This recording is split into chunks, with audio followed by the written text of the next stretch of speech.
This is Bill Hornbarger, Chief Investment Officer for Benjamin F. Edwards, with three things to watch for the week of October 9th, 2023. Well, this is a big week for inflation data, which means it's a big week for Fed policymakers. We're going to get reports on consumer prices, producer prices, import and export prices, and then late in the week we'll get inflation expectations from the University of Michigan survey. Probably the most closely watched will be CPI. CPI is expected to come in with a 0.3% gain month over month for both the overall and the core reading. Again, core is less food and energy services. That would put the two at 3.6 and 4.1% respectively, overall and core inflation.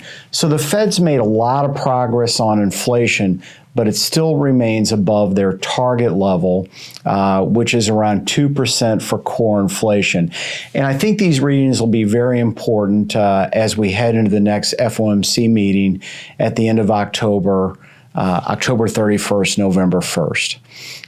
In addition to the inflation reports, we're also going to get the minutes from the last Federal Open Market Committee meeting. We'll see those on Wednesday, and those should help explain where the Fed is in terms of their thoughts on the economy and in particular on inflation. In addition to the minutes, we're also going to get 15 separate appearances from Fed speakers, so a lot of rhetoric to hash through this week. To date, the Fed has been very hawkish on rates and inflation, saying that inflation remains too high and that the Fed is data dependent but ready to continue to raise rates if necessary. Interestingly enough, looking at the futures markets, the futures, as we sit here this morning, are saying that the Fed is done raising rates for this cycle. So again, we'll see. And then finally, we're full on into third quarter earnings season. We'll get several reports this week, several high profile reports, including companies like Pepsi and JP Morgan. Analysts now are forecasting increasing revenues and earnings for 10 of the 11 S&P 500 sectors.